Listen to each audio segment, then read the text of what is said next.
É verdade, é difícil, né, você ser um fiscal na sociedade, porque digamos que daí você não consegue desempenhar também o seu papel civil. Se você tem um aparato estatal que você paga com dinheiro da arrecadação, né, que vem já do seu bolso, que são os tributos, você não tinha que se preocupar com isso, né? O Estado ele já é bem grandinho, bem fortinho para fazer isso. Muito bem. Então, vamos lá.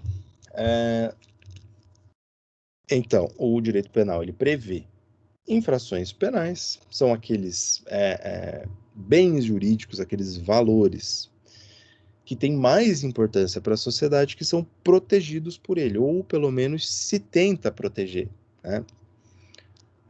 Eu tinha um professor que falava sempre, né, que o direito penal ele é como um zagueiro, né, aqueles zagueiros que são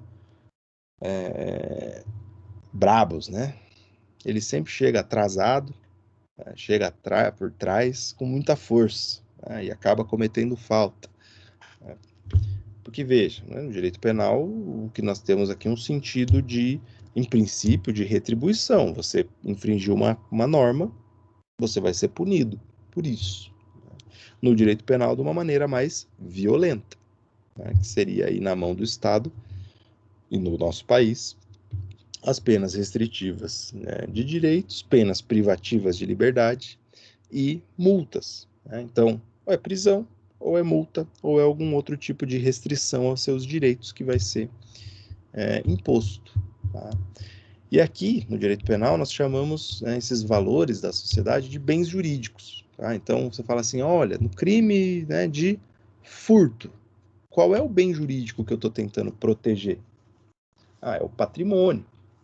Porque se alguém subtrai o seu patrimônio, subtrai o patrimônio de alguém, comete uma infração penal. A vida, né? Então, lá no crime de homicídio, tento proteger a vida. No crime de injúria, por exemplo, né? Tento proteger a honra. Muito bem. Fontes aí do direito penal, né? O que é aplicado? Obviamente, a Constituição Federal. A Constituição Federal ela tem previsões genéricas, nós já vimos isso algumas vezes, mas, né, tem alguns princípios de direito penal incutidos nela, lá, né, quando diz que ninguém será considerado culpado sem que haja trânsito e julgado de sentença penal condenatória. Né? Então, enquanto couber recurso num processo, a pessoa não é considerada culpada. Né? Isso deu uma mega discussão aí lá na época da prisão do ex-presidente Lula, quando se discutia lá a prisão após o segundo grau, se podia, se não podia, a discussão era em torno disso. Né? Poxa, mas já estou considerando culpado antes do fim do processo, mas eu acho que eu comentei com vocês isso. Tá? O Código Penal, então, o Código Penal, ele prevê uma grande parte aí dos crimes, grande parte daquilo que nós, né, brasileiros, temos como valor e que é protegido pela legislação, que tem uma resposta mais violenta do Estado. A maioria prevista lá no Código Penal. Nós temos um Código de Processo Penal, ou seja, né, para penalizar alguém, para a gente chegar a conseguir aplicar uma pena a alguém, essa pessoa deve passar por um processo, tá? E esse processo ele é, em boa escala, regulamentado pelo Código de Processo Penal. Tá? Então, como que é regido, como é que funciona o caminho para eu conseguir condenar alguém. Desde a investigação policial, lá desde o inquérito, até o último recurso lá no Supremo Tribunal Federal ou no Superior Tribunal de Justiça que você tem. Todo esse caminho ele é regulamentado lá no nosso Código de Processo Penal. Ainda, né? Temos diversas leis que prevêem crimes, mas não estão dentro do Código Penal. Então, a lei de drogas, por exemplo, né? Tive um aluno, semestre passado, né? Era presencial ainda, e ele falando, não, porque lá no Código Penal prevê o crime de tráfico. Não, né? Crime de tráfico não está previsto no Código Penal. Ela é uma lei esparsa. tá? Uma lei separada. Então, a Lei 11.343 de 2006 prevê lá tudo aquilo que é relacionado ao tráfico de drogas ou, né, o uso de drogas para consumo próprio, né? Porte ou posse de drogas.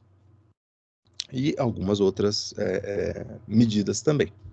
Tá? Então vejam lá que o crime de tráfico está previsto no artigo 33 dessa lei e o crime de uso, né, porte para uso, está previsto no artigo 28. Então, obviamente, essa lei ela tem mais do que apenas prever esses dois crimes. Tá? Tem outras regulamentações com relação a isso também. O Código de Trânsito brasileiro, por exemplo, prevê alguns crimes de trânsito. Tá? Então, dirigir sob influência do álcool ou qualquer outra substância entorpecente, né, previsto lá dentro do Código de Trânsito. Você não vai achar isso no Código Penal. Tá? Dentro do Código de Defesa do Consumidor, nós temos alguns crimes previstos também. Então, cuidado, nem sempre o crime, o tipo de crime está previsto dentro do Código Penal. Tá? Às vezes pode estar numa lei esparsa, por exemplo, lei de tortura, né, lei do racismo. São crimes que não estão previstos dentro do Código Penal. Mas, principal fonte, né, as principais fontes aqui do direito penal são essas, né, a Constituição Federal, o Código Penal e o Código de Processo Penal. Muito bem. Professor, Diga. tem como o senhor escrever esse lei esparsa no chat? Só pra mim ver como é que Leis se tá aí no esparsas. momento. Leis esparsas. Esparso no sentido de avulsa, né, solta. É só o vocabulário mesmo, tá? Então, pense em lei esparsa, aquela que não está dentro de um código, ela está solta, está avulsa. Outro exemplo, fora do direito penal, reforma trabalhista. A reforma trabalhista, ela inseriu diversos artigos dentro da CLT, mas ela ainda assim é uma lei esparsa, uma lei solta. Beleza. Veja, né? Aqui, lá no direito civil, na responsabilidade civil, nós vimos que a responsabilidade é nada mais do que tentar retornar as coisas ao estado em que estavam antes. Responsabilizar alguém era no sentido de indenizar, de fazer compensar aquele dano que você causou. Tá? No direito penal, a responsabilidade é a busca pela aplicação de uma pena, tá? Ou uma medida de segurança, que no caso aqui, né, a gente vai falar para frente lá, são aplicadas para alguns agentes que não têm capacidade, né? Então, alguns deficientes, por exemplo. E nós tentamos aplicar essas penas, medidas de segurança, multas, etc., para quem pratica essas condutas delituosas, principalmente, né, as que estão previstas na legislação. Muito bem. Características da lei penal. Então, no direito penal, só a lei penal pode definir crime e impor penas. Tá? Por que é importante falar que existe essa exclusividade? Porque só posso criar crime, só posso impor pena por meio de lei penal, por meio de lei penal. Então vejam, lembram lá da pirâmide de Hans Kelsen? Opa, derrubei minha caneta. Na pirâmide de Hans Kelsen, que nós tínhamos aquela hierarquia das normas. Primeiro, lá no topo da pirâmide, a Constituição Federal. Em segundo lugar, as leis complementares. Em terceiro lugar, as leis ordinárias ou as medidas provisórias.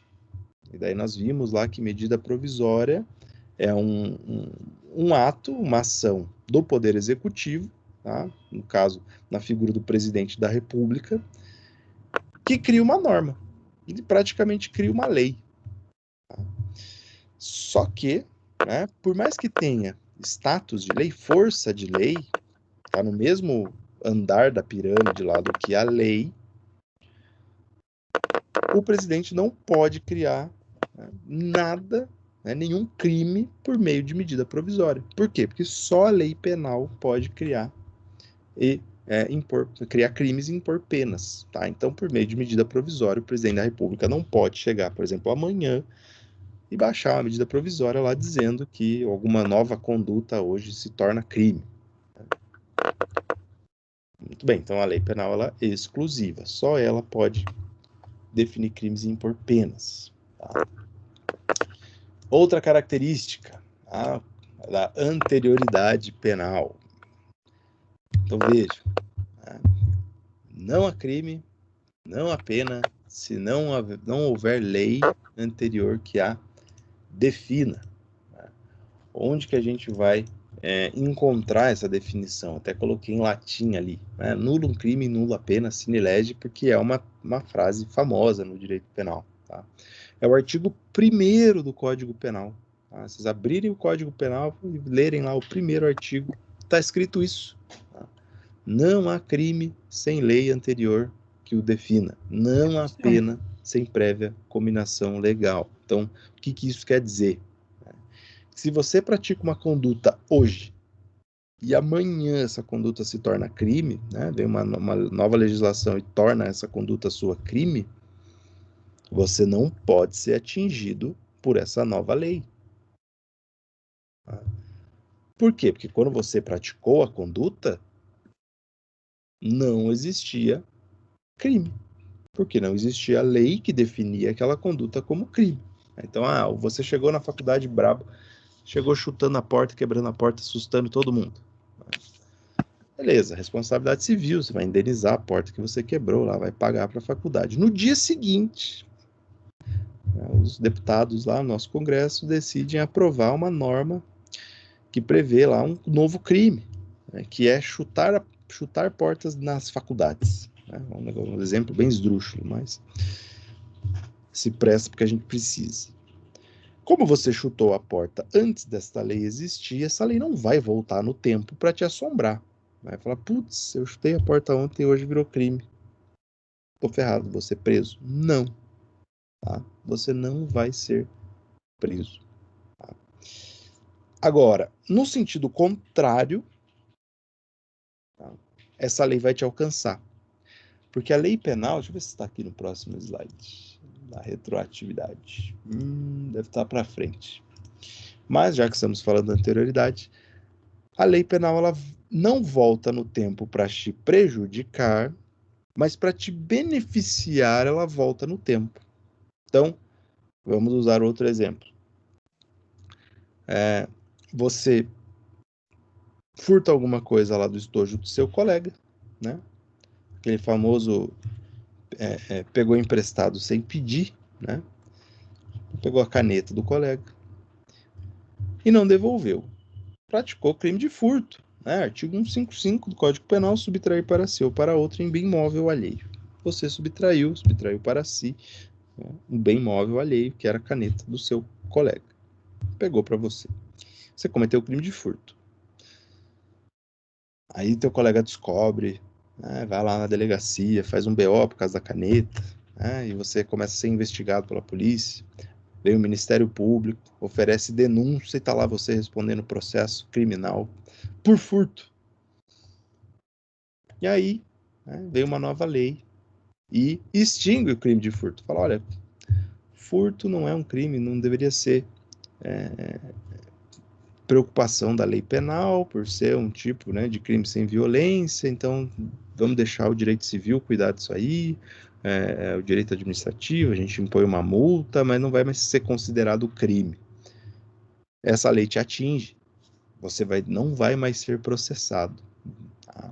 Então, se a nova lei penal ela beneficia o agente, ela beneficia a pessoa, ela volta no tempo para beneficiar.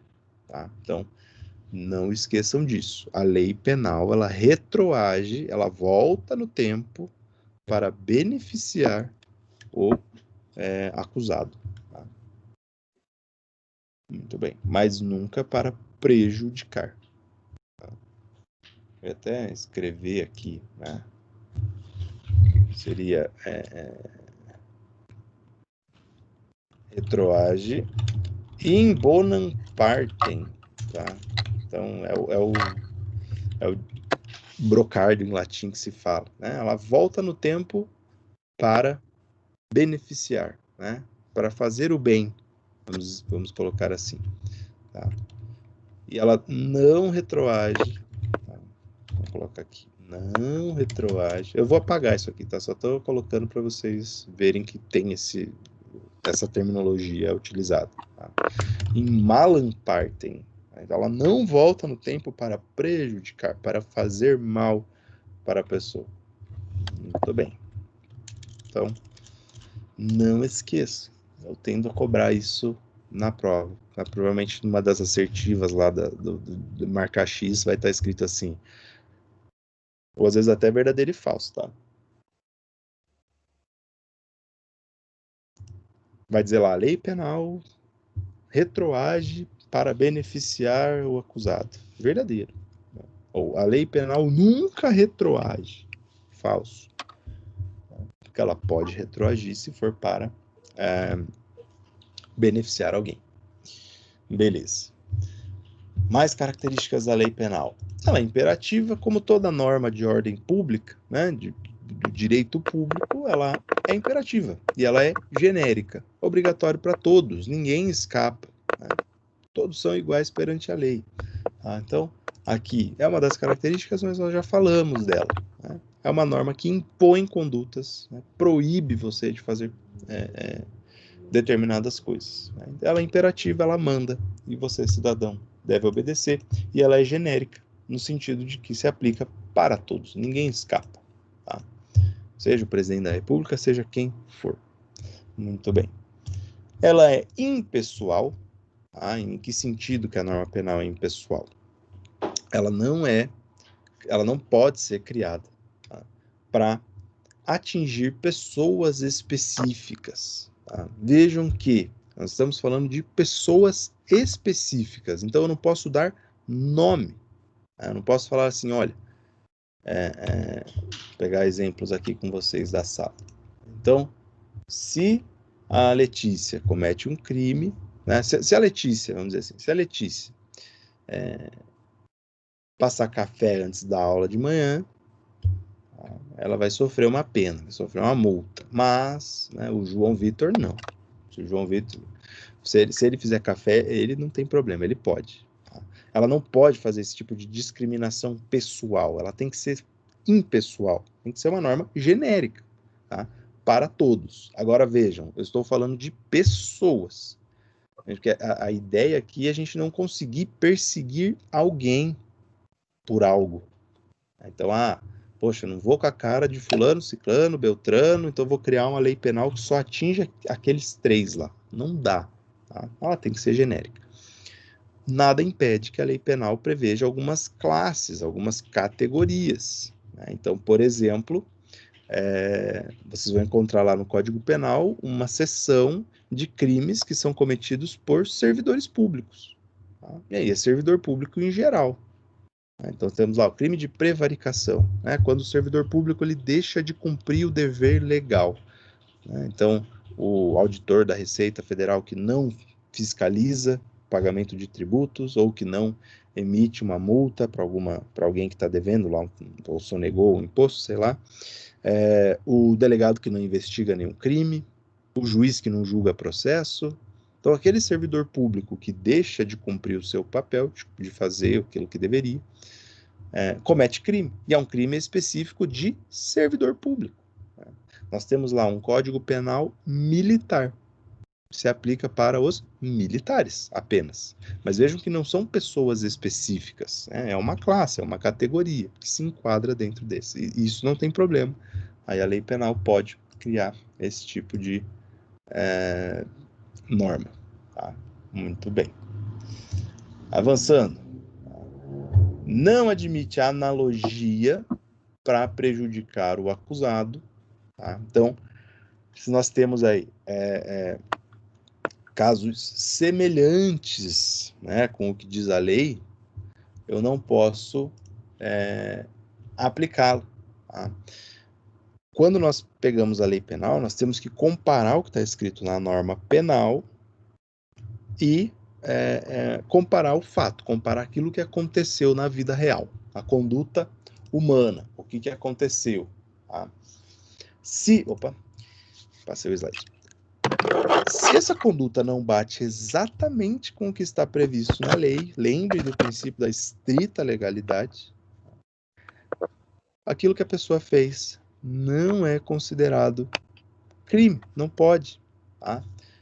Vamos dar um exemplo, tá? Analogia, pessoal, é comparação, tá? Então, para quem não entendeu ali, a lei penal ela não admite comparação para prejudicar ninguém.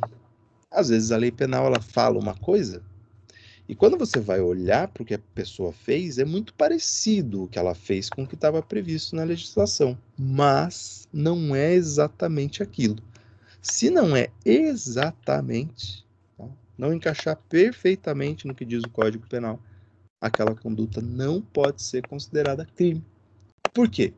Porque o direito penal não admite analogia para prejudicar o acusado.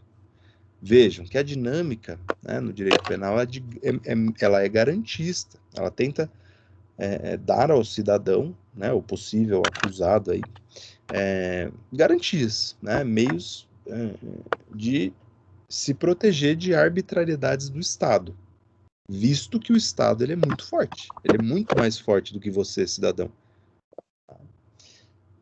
Exemplo, né, para tentar facilitar aqui. Código Penal, artigo 128, inciso 2º. Olha só, essa é legal, hein? Então, o que diz lá o artigo 128, inciso 2? Deixa eu abrir ele, porque aqui eu parafraseei, e aí não está exatamente a redação do artigo. 128. Aqui. Artigo 128. Não se pune o aborto praticado por médico. Tá? Esse é o que diz o artigo 128. Inciso 2º. Se a gravidez resulta de estupro e o aborto é precedido de consentimento da gestante ou quando incapaz do seu representante legal. Então tem que ter concordância da gestante para realizar esse aborto. Aborto é crime. Né? O aborto provocado pela própria gestante, por exemplo, está lá no artigo 124. Né? Detenção de 1 a 3 anos é a pena prevista.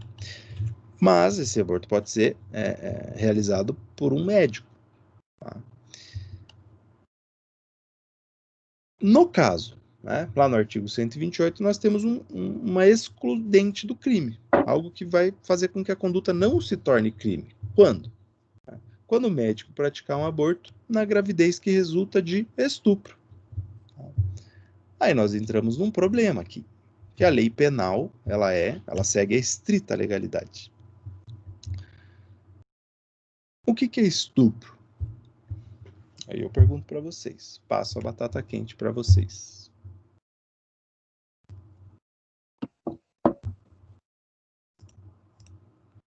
Vamos lá, quero ver. Professor, tá ouvindo? Oi, Ana, tô, mas tá baixinho para mim. Melhorou? Melhorou um pouquinho, aham. Eu acredito que estupro é tudo aquilo que não há consentimento de ambas as partes. Tudo aquilo que não é consentido, tá? É tudo aquilo que? Todo ato sexual que não é de consentimento de ambos. Estamos chegando no ponto, o ato sexual. Mas como que a gente vai descrever? Acho que é uma violação à pessoa, no caso. Violação à pessoa. Então, por exemplo, né, tá passando uma menina na rua, o homem, sem o consentimento dela, vai e pega na bunda dela. Estupro? Não. Então a gente precisa definir melhor essa... Seria assédio, Janaína. Ó, né? Tá vendo como é um problema conceitual aqui? Isso que eu tô querendo dizer. Quando a gente tá falando pro dia a dia, não tem problema a gente entrar nessa seara. Todos nós sabemos que são condutas inaceitáveis, que são condutas incorretas, né? São, vamos dizer, negativas na visão da maioria das pessoas sãs. Né? Agora, quando a gente entra aqui no direito penal, A gente tem que delimitar muito bem esse tema. Porque se a lei penal diz, por exemplo, que não vai ser crime o aborto se a gravidez resulta de estupro, eu tenho que saber o que é estupro. Exatamente. Tá? Porque se eu não souber, como que eu vou definir? Então, muito bem. O que é considerado estupro? Eu vou contar para vocês aqui, por direito penal, o que é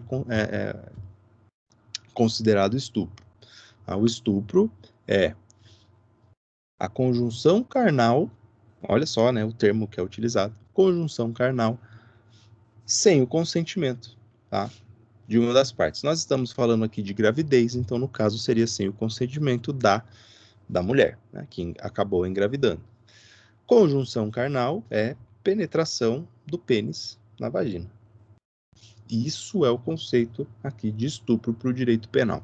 Muito bem. Então, se isso acontecer e essa mulher venha a engravidar, ela vai poder realizar o aborto sem que esse aborto seja criminoso. Tem uma exculpante aqui na lei, né? Tem algo que vai tornar essa conduta não criminosa.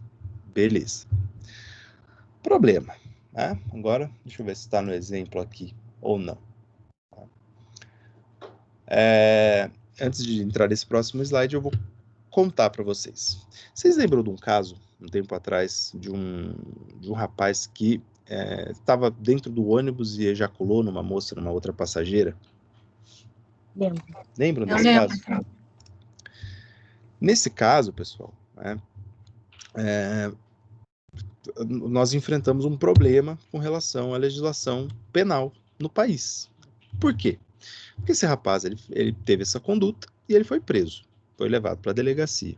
Chegou na delegacia, o que o delegado fez? Ele falou, nossa, mas por quê? Porque o que ele fez é certo? Não. Mas é porque a lei penal não tinha previsão alguma para essa conduta como criminosa. Tá? Aí, né, quem acompanhou, viu Aí, no que a caso, é só quando Supressa... parte do ato, que daí eles fazem a... né, não, mas antes de acontecer, provavelmente, o ato, né? Mas veja, agora estou falando ali desse caso do ônibus lá, né? Estou fazendo esse paralelo para depois juntar as coisas. Nesse caso não tinha crime. Tá? Então, qual que foi a notícia que se espalhou pelo país, né? De maneira indireta? Porque se você estiver no ônibus e tiver a fim de ejacular em alguém, você pode. Por quê? Porque não é crime. Você não vai ser punido por isso. Né? Claro, você pode ser espancado pela sociedade, você pode ter alguma repercussão social, isso óbvio, né? Porque é automático. O que ainda assim, né, as pessoas que baterem em você ainda assim vão ser criminosas também, porque um erro não vai justificar o outro, um crime não vai justificar o outro. De qualquer maneira, não existia previsão legal para isso. Então, os nossos legisladores, deputados, senadores, etc., tiveram que sair correndo e fazer uma lei penal. Tiveram que criar uma lei penal, tá? Que é a importunação sexual, que hoje está em vigor. Tá? Então, hoje já tem uma previsão legal para isso. Porque o que aconteceu, né? Esse rapaz, ele fez isso de novo. Tá? Então, imagine, você tem essa conduta, vai para a delegacia e o delegado fala, olha, não tem o que fazer, não é crime, solta. Tá? A sensação que passa é que isso é uma conduta socialmente aceitável, o que não é. Oi, Ana, pode falar. Professor, tem um outro caso que, assim, quando há um relacionamento, homem e mulher, eles já são namorados, mas acontece que o namorado acabou, de certa forma, estuprando a mulher, porque naquele momento ela não queria. Sim. E ele ainda assim a estuprou. Veio a terminar o relacionamento e tudo mais, porém, em muitos casos isso não é considerado estupro, porque eles já estavam no relacionamento. E ainda assim ela engravidou. Se ela abortar, é crime ou não?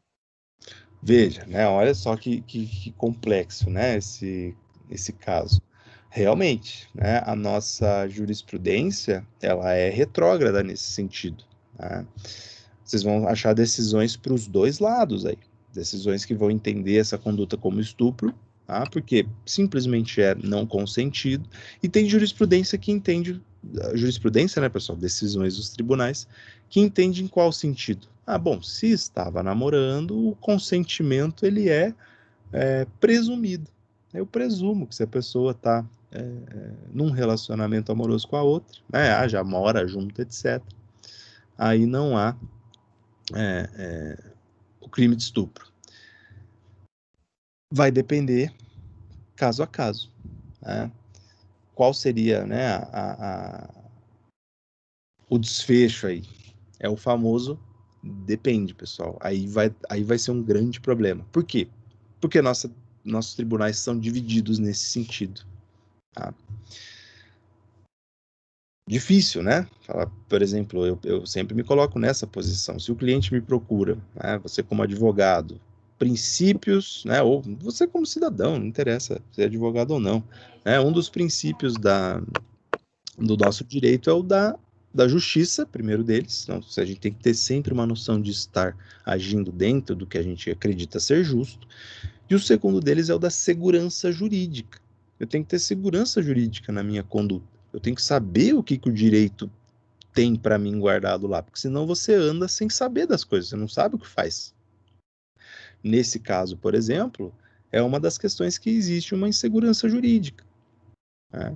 Porque, veja, a pessoa ela está num relacionamento amoroso, ela não consentiu para o ato sexual e engravidou. Uma parte da justiça entende que isso é estupro, outra parte entende que não. Mas a lei penal, ela diz para a gente que se essa gestante quiser abortar, se for estupro, não é crime. Se não for estupro, aí é crime. Como que fica? Pergunta no ponto, né? Só para concluir, né? Vai depender né, dos juízes que caírem esse processo. Olha que resposta péssima, né? Não era a resposta que eu gostaria de dar. Então, obviamente, para mim, a resposta teria que ser, né? Não é crime. Tá? No meu ver, é estupro. Tá? Ato sexual não consentido, conjunção carnal não consentido. Indiferente se existe ou não um relacionamento prévio. Porque não é o fato de existir relacionamento prévio que te dá a liberdade de agir, fazer aquilo que bem entende. Diga quem ia falar. Eu, professor. Em relação a isso, eu imagino que fica ainda mais difícil julgar um caso desse tipo, porque é um pouco complicado comprovar que houve estupro, uma vez que já houveram, como o professor citou, relações sexuais prévias e, obviamente, ali, não sei, um hematoma, um roxo no braço, algo assim, mas é bem complicado comprovar isso. Como é que um advogado leva isso para dentro de um júri para explicar e comprovar que houve estupro, uma vez que muitas vezes foi consentido e aí na última vez não foi consentido? Esse é um outro problema, um problema processual, um problema de prova. O que a jurisprudência tem feito nesses casos? Né? Eles tomam o depoimento da vítima com uma importância muito maior. Tá? Então, claro, né, tem que ser corroborada a prova com outros elementos, mas então se existe algum tipo de lesão na pessoa, etc., mas que nem sempre vai existir. Né? Porque às vezes o sexo ele não é consentido, mas não tem uma defesa, a mulher não se defende, às vezes até por medo, né, de ter uma reação violenta e causar uma reação mais violenta no parceiro e acabar mais prejudicada. Então, realmente, são casos, né, são questões extremamente que levantam a atenção, porque tem dificuldade em todos os sentidos, na interpretação jurídica, da maneira que é aplicada a lei, na parte processual, com relação à prova, que geralmente o casal, nesses momentos, está entre quatro paredes, só os dois. E aí como é que faz? Né? Como é que vai provar? Como é que a mulher ia saber, por exemplo, que ia ser estuprada? Vai botar para filmar? Né? Já é uma coisa que tira, né, de muitas pessoas a paz de espírito, a tranquilidade necessária, né? Não tem como saber. Então, bem complicado, bem complexo. Ana, você queria falar mais alguma coisa? Não, professor. Acabei de baixar a mão, não tinha visto isso aqui. Então, são casos que até hoje nós temos discussão, né? Veja, essa lei aqui, eu não sei de cabeça agora, mas eu vou achar aqui para vocês, da importunação sexual que eu comentei, ela é de 2018. Tá? Então, até 2018, não dava para dar uma definição de que ejacular em alguém dentro, né, de um transporte coletivo, na rua, etc., era crime. Tá? Veja como isso é, para a nossa legislação, é recentíssimo. Pensem que o Código Penal é de 1940. Tá? E antes, um pouco antes da Segunda Guerra Mundial. Essa lei sobre importunação sexual, 2018. Então, são temas ainda que assombram um pouco o Poder Judiciário, né, nesse ponto de prova e de interpretação. Tá? Muito bem. Então, voltando para o nosso exemplo aqui, o Código Penal, então, prevê que não vai ser considerado crime de estupro, não vai ser considerado crime de aborto, perdão, caso essa gestação tenha sido resultante de estupro. E aí a gestante vai lá, não quer conviver com o filho daquela relação traumática e ela decide abortar. O direito penal apoia isso, fala, não, tudo bem, não vai ser crime porque você sofreu esse trauma. Conseguimos imaginar, pessoal, tá? Eu sei que tem que forçar um pouco a imaginação, tem que ir um pouco longe, mas não é impossível, concordem comigo. Nesse caso do rapaz que ejaculou na moça dentro do ônibus, não seria possível que ela engravidasse nesse fato? Porque o contato, né, com o esperma masculino não necessariamente precisa ser por conjunção carnal, por penetração, para que haja fecundação, não é verdade? Professor, Diga. tá me ouvindo bem? Agora tô. Sim. É só uma pergunta que aconteceu num curso que eu fazia anterior, né? E a professora, ela soltou uma seguinte pergunta. Um casal, certo? Eles tinham uma relação sexual, tá? E, assim, eles usaram a camisinha, né? Eles tomaram ali a proteção, certo? Só que o cara, ele não queria ter filho, só que a mulher queria ter um filho do cara. Em sequência, essa mulher pegou, era num curso de enfermagem até que ela faz essa pergunta. Essa mulher, ela pegou, né, a camisinha e colocou o esperma dentro dela, né? Em sequência, ela teve um filho, certo? Perante a lei, daí o cara assumiria o filho sabendo desse ato que aconteceu ou não? E ela falou que esse fato já aconteceu. Entendeu? Sim. Diz com relação à paternidade, né? Isso mesmo. De direito de família. Sim, assumiria. Não tem excludente aqui. Não haveria uma excludente. Mesmo ele sabendo que aconteceu o ato dela pegar no lixo. Sim. Na parte civil, na parte de arcar com o filho, sem dúvida alguma. Teria que arcar com todas as despesas, etc. Tá? Até porque o ECA, o Estatuto da Criança e do Adolescente, ele fala que a criança, ela, inclusive, não é responsabilidade dos pais apenas, é de toda a sociedade como um todo. E o responsável legal é o pai biológico. Seja, né, consentido ou não. Tá? Então, cuidado, né? Não sei. Essas situações podem acontecer. Não é muito raro de pensar isso não também, tá? Esse exemplo que eu estou dando para vocês, estou perguntando se não seria possível que essa moça engravidasse dentro do ônibus. Tá? É possível. Agora, dizer, é provável, é plausível até pode ser, mas é provável que isso aconteça? Não, é muito raro, é muito difícil. Mas pode acontecer? Pode. Poderia acontecer. Tudo isso para dizer o quê? Né?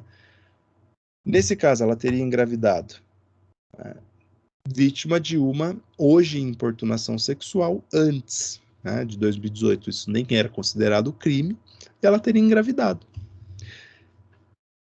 Ela poderia abortar?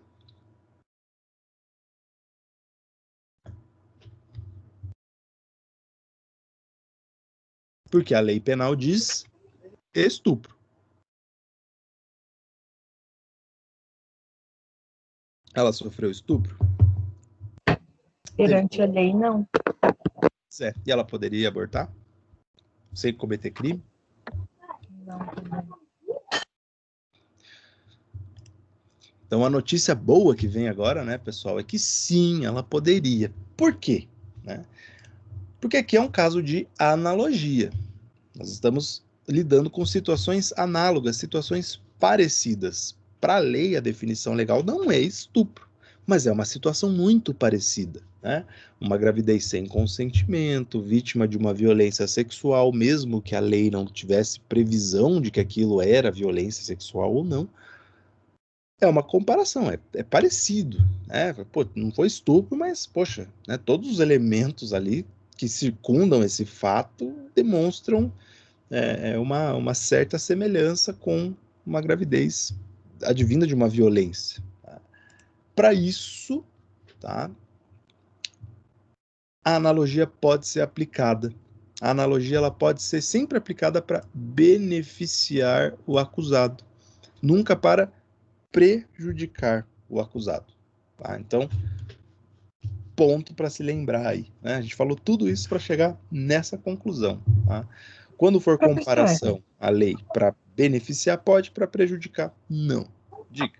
Mas aí há dois casos, porque beneficiaria a menina, claro, né, que tentaria o aborto, ela seria prejudicada, mas aí está prejudicando o outro acusado. E como que fica nesse caso? Como assim o outro acusado? Não entendi. Estaria prejudicando o homem que no ônibus foi lá e ejaculou na menina. Prejudicaria ele? Por que está prejudicando ele?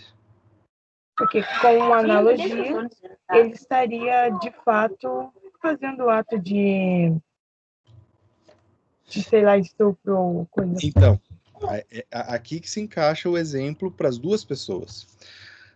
Para a mulher que vai abortar, né, e ela só poderia abortar sendo vítima de estupro, eu comparo o caso e vejo. Foi estupro? Não foi, mas foi muito parecido. Então eu comparo essas situações e falo, poxa, por ser tão parecido com estupro, eu vou dar para ela essa chance, né? E falar, poxa, essa chance, né? Essa chancela do Estado, essa liberdade de realizar o aborto. Porque tem tudo, todos os elementos que autorizariam esse aborto por conta do estupro estão praticamente presentes no mesmo caso ali. Só não foi conjunção carnal, não teve penetração, só isso. Né? Então, para ela, eu aplico a analogia, porque vai beneficiá-la, certo? Ela vai poder realizar esse aborto sem ser criminoso. Já para o rapaz, né, eu não posso usar essa comparação para falar que o que ele fez foi estupro, porque essa comparação, essa analogia, seria para prejudicá-lo. Ah, entendi. Para prejudicar alguém, não posso fazer comparação, mas para beneficiar alguém, eu posso. Entendi, professor. Obrigada. Entendeu? Beleza. Muito bem. 9h34. Tá? O que temos aqui para continuar? Muito bem. Então, na aula que vem, nós vamos encerrar. Só a última característica da lei penal é que ela é personalíssima. Vejam, né? Se você, nesta vida, se torna um criminoso, né, notório, e você comete, sei lá, 500 crimes lá, e é preso e é condenado a 1.500 anos de prisão. Essa sua pena, ela é personalíssima, ela é só para você. Ela não se estende aos seus herdeiros, né? Ninguém vai herdar as suas penas, tá? Graças a Deus, né? Já pensaram? Nascer, né? Fala, olha, o seu ancestral lá cometeu um crime, você já nasce atrás das grades. Felizmente não é assim que funciona. Na lei penal, ela é apenas a pessoa. Tá? Então, você não vai precisar arcar com nenhum tipo de pena, punição, multa, né, de algum parente aí que tenha cometido um crime, né, veio a falecer e você herda para você aquela dívida, aquela multa decorrente de um crime cometido. Isso não acontece, porque a pena ela é sempre personalíssima, ela não se transfere para terceiros. Muito bem, pessoal. Né? Aula que vem nós vamos falar sobre teoria do crime, tá? E é aqui, né, na próxima aula que vejam, não é semana que vem é semana tecnológica. Então, no dia 28, é a nossa próxima aula, nós vamos entrar em teoria do crime. É aqui, tá, pessoal, que separa os meninos e meninas dos homens e das mulheres, tá? Porque aqui nós vamos entrar num campo teórico, um campo teórico bem mais delicado, tá? Ele vai ter que analisar coisinha por coisinha. Então, estou aqui, né, até 9h40 e pouco para responder dúvidas. Qualquer coisa, né, até dia 28. Obrigado pela aula, um abraço. Professor. Pode falar. Só uma coisa no slide onde está escrito há diversas leis que prevêem, o prevêem está com acento, não tem mais, tá bom? Cadê?